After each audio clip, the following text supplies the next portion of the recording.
Hello everyone, welcome back to the Willow Creek Industrial Spur. Now, this is probably going to be a two-part series on how I do making my puddles and around like car parking areas and industrial areas and all that sort of stuff. This first little clip here, you'll see me just marking out around the plastic puddles. Now these plastic bits were made out of an old business shirt, clear plastic. You don't have to use evergreen styrene for this, but just any sort of clear plastic, it's entirely up to you. So here I'm just marking around with a pen. Probably a pencil would be better, but a pen sort of stood out a bit more.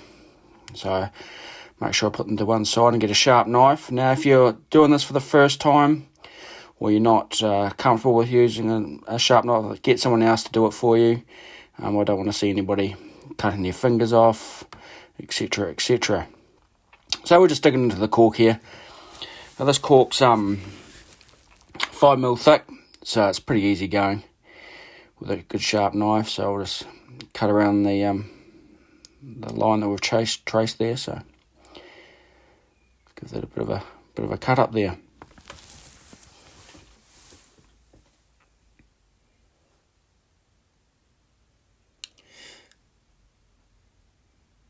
Yeah, it pays to have a good sharp knife when doing this.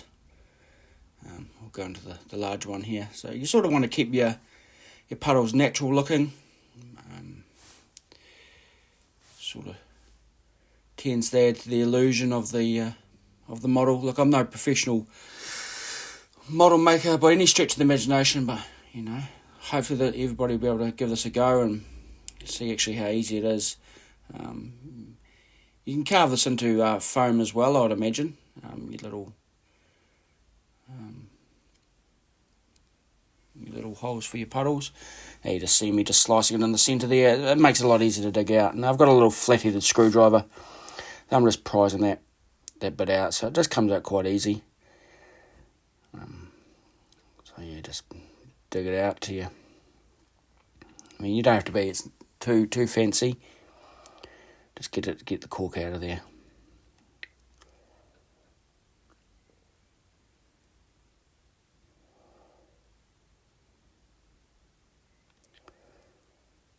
So yeah, move on to this other little one here. Same sort of thing. This one's a little bit easier. It's actually got a natural join of the cork, so no need to cut it down the centre. So yeah, I've been working on this area just a little bit recently. With a ditch that's hiding underneath my hands there, so you can sort of see the ditch there. So hopefully this adds to the area. So we'll just give it a little bit of a clean up, get all that rubbish out of there. I'll bring my little, I call it a little dust buster. It's like a little Hoover thing. I'll come over. Make sure that the obviously you got enough of the cut out for your plastic. That looks pretty good.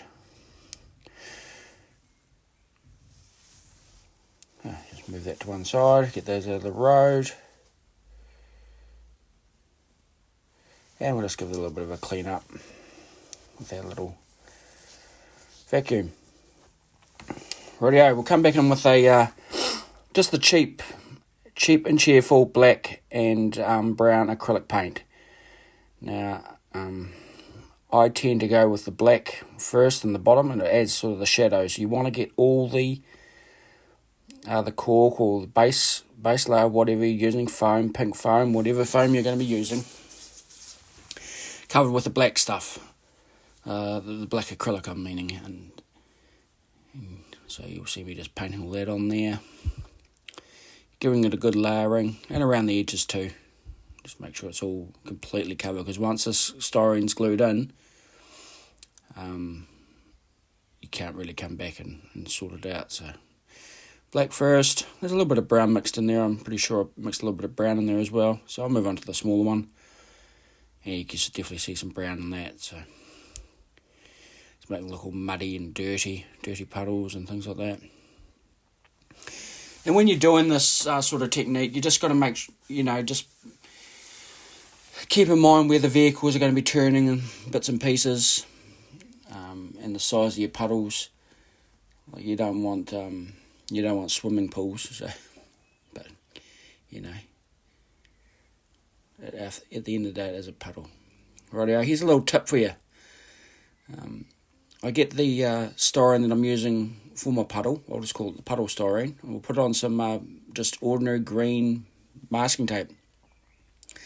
Now I'll trace around this. You see we're doing that with the pen there. Trace around completely. And we'll do the other one as well. So we'll give that a trace as well. That's looking pretty good. Now the reason I do this, you'll see in a second why I do this. So I'll grab a very sharp knife or a scalpel.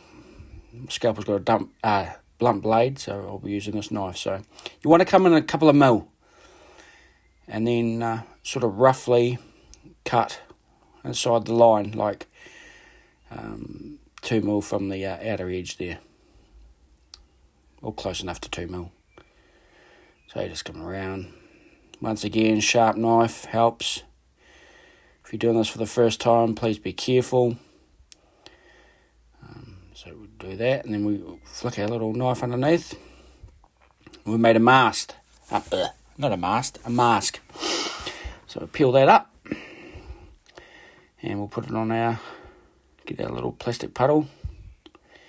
Put on our plastic puddle there. Now the reason we do this is because on the edges of the puddles we're going to use spackling, and that's going to come down onto the styrene itself. So you see I've got a little mask there. So we'll do the same in the other one. So you keep, once you've got that mask on, you keep it on till the whole process is done. It keeps the styrene nice and clear, or clearish. You still get a little bit of stuff on it, but it's an easy clean up. It is a puddle after all. Doesn't have to be, very, very clear, but clear as you can get. So flick it up again with your little sharp edge of your knife, and do the same as what you do on the what we did on the big one. So we'll grab that one and just chuck them on here.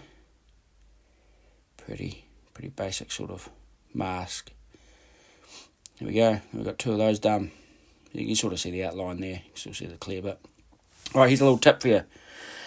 When you're pushing down your styrene into the hole, put a little bit of masking tape over the edge of the your flat pointed screwdriver or whatever pointing tool, and then it won't mark the styrene, because there'll be nothing worse than having a nice straight score line in your puddle. It's not gonna look very good. So that's a little tip for you. Right, we'll move on to actually chucking them in. You can use 2 things. You can use PVA glue. Well, that's all right. I may use that for majority of my stuff, but I'm going to use canopy glue today. It's a bit stronger, I feel, but each works. Whatever you got on hand. Right, now we'll get into put them in, I imagine. So we'll do that once we move on here. So yeah, just we'll get a paintbrush, and you just push you put the styrene in there, and you pushed it down with your flat pointed screwdriver with masking on the end of it to stop it doing its scoring it. So this is the small one, obviously, and I put a little bit of canopy glue very carefully around the outside. Look, it's not going to, you're going to get a little bit of bleedage and things like that, but we can clean that up. Don't worry too much about that. It's fine. So now you see the benefits of the masking tape. And we'll work on this big one now. So first off, canopy glue around the outside. Now I did sort of rush this a little bit. I didn't wait fully for the acrylic to dry. So you'll sort of see it sort of changing brownish sort of colours, but hey, it's going to end up being alright. So we'll fill all that up. Make sure you give your brushes a good clean and water afterwards. And you can sort of see a bit of the ditch there. It looks, I'm pretty happy with that. So, right, we'll get a little bit of styrene and bring him over. Making sure we've got the right way around. That's what I'm doing at the moment, just making sure I've got it the right way around. Always sort of second guessing yourself when it comes to this, because you don't really want to muck it up. Yeah, pretty sure I've got it the right way now. We'll chuck her in. So just put it in there, your little hole, and then grab your flat pointed screwdriver. And then just give it like a little push in there. Try and get it as flat as you can, obviously, because water's a natural leveller.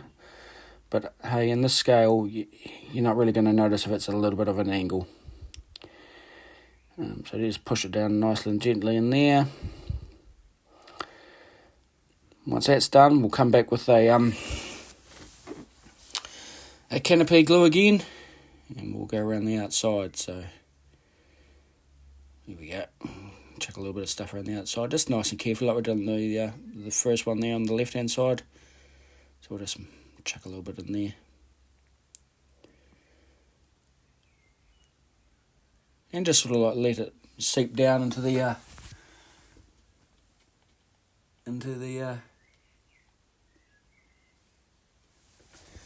outside. Bearing in mind, you are going to put speckling, on that area that we made a mask for. So the speckling is going to hold it down as well. This is purely just to keep it there, stop it floating around, I should say. So we've got that all sort of done. Now we'll move on to our next